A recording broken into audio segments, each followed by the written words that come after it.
The sea was calm enough to hide what was coming. That is how great endings often begin, not with noise, but with stillness. A line of ships, a horizon divided between light and shadow. Men standing on decks, waiting for history to decide which version of Rome would survive the day. Because Actium was never just a battle. It was a judgment, not only between Octavian and Mark Antony, but between two possible futures. Two claims to power. Two ways of imagining Rome after decades of blood, betrayal, and civil war. By the time the fleets faced one another near Actium, the Roman Republic was already wounded almost beyond recognition. The old language still existed: Senate, people, magistrates, law. But the reality had become something harsher. Power no longer belonged to institutions. It belonged to men who could command armies, ships, gold, and loyalty. And Rome had reached the point where two such men could no longer share the same world. On one side stood Octavian, younger, colder, less glamorous, and often underestimated, if judged only by battlefield charisma. He did not look like the heroic conqueror of legend. He did not radiate the magnetism of Caesar or the theatrical force of Antony. But Octavian possessed something more dangerous than theatrical greatness. He possessed patience. He understood image. He understood control. He understood how power survives by looking lawful while behaving ruthlessly. He knew how to turn politics into pressure and public opinion into a weapon. Where others rushed toward glory, Octavian moved toward inevitability.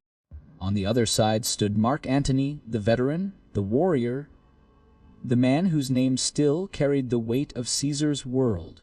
Antony looked like the kind of Roman people imagined when they thought of greatness.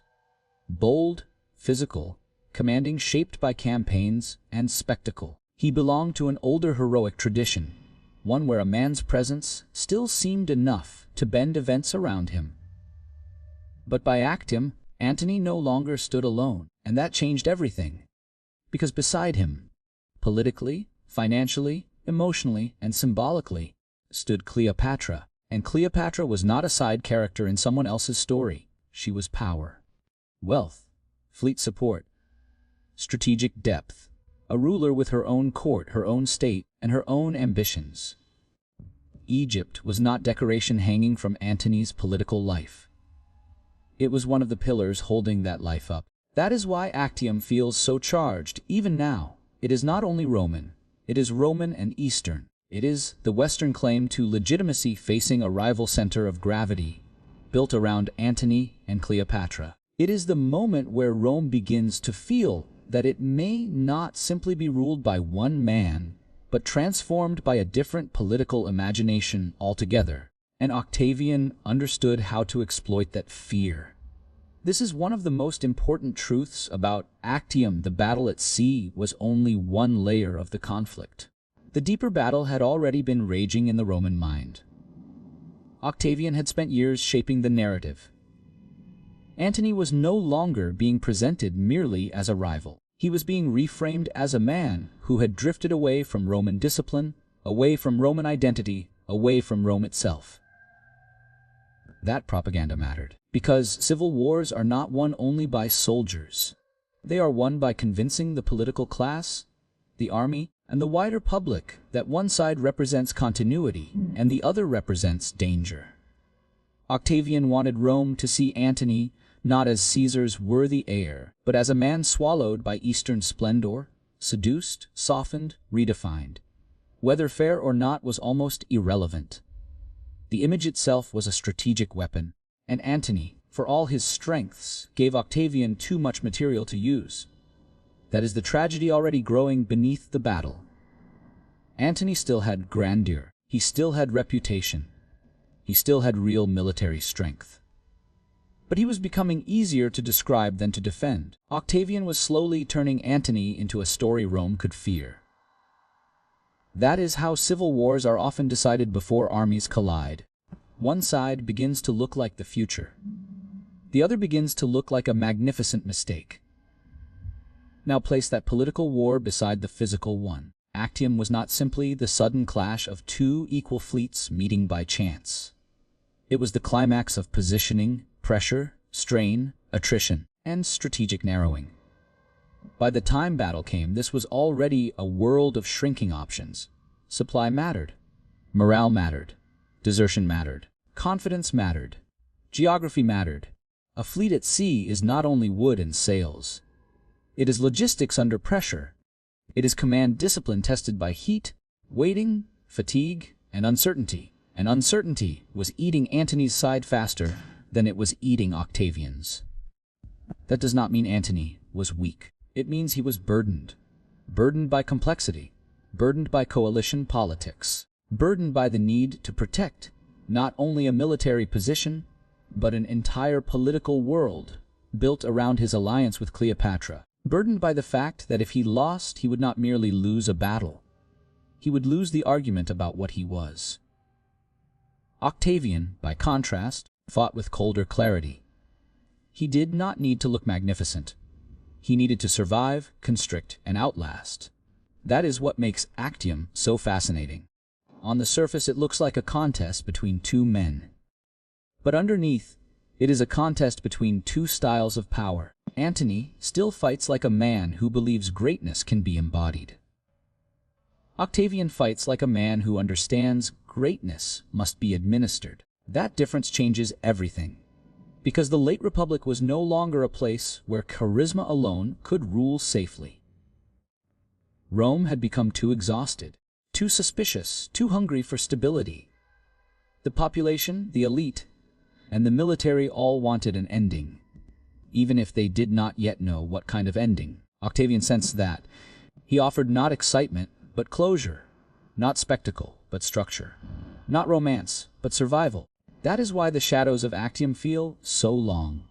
The battle is still coming, but already one truth is beginning to settle over the sea. This is not just the fight for command. It is the fight for the meaning of Rome. Great battles are rarely decided only on the day they happen. By the time the fleets faced each other at Actium, the real contest had already been unfolding for months, maybe years. In quieter, colder forms supply, exhaustion, loyalty, rumor, legitimacy, and the slow tightening of options. That is what makes Actium so much more than a naval clash. It is the story of one side still trying to hold together a grand coalition, while the other side patiently makes that coalition feel heavier every week. And no one understood that game better than Octavian. Octavian's greatest strength was not battlefield glamour.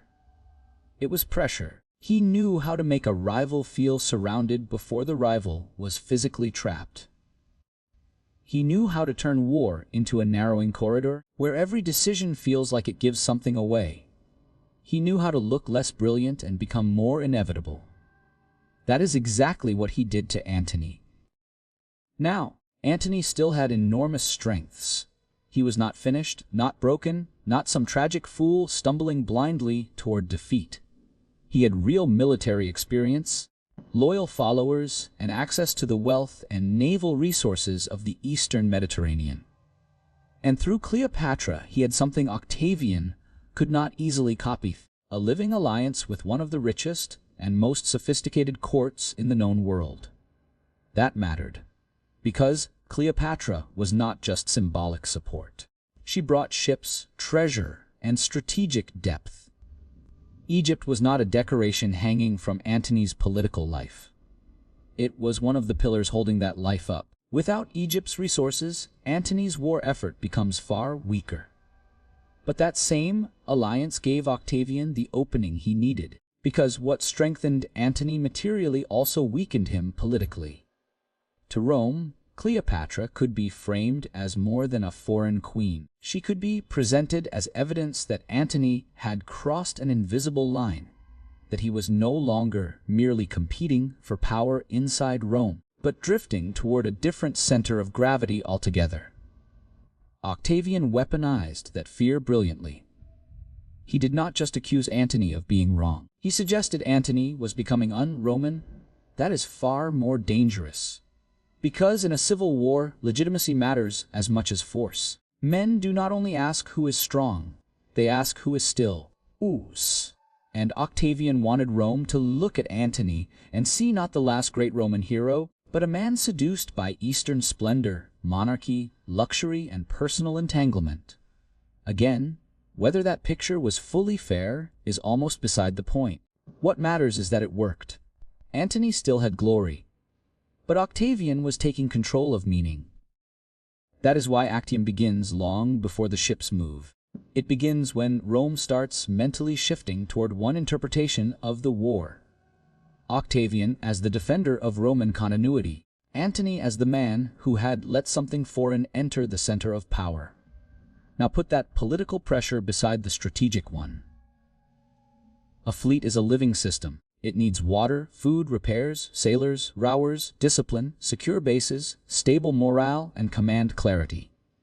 Once those begin to weaken, even a large fleet starts to feel fragile, and Antony's position, over time, became increasingly burdened by exactly these problems.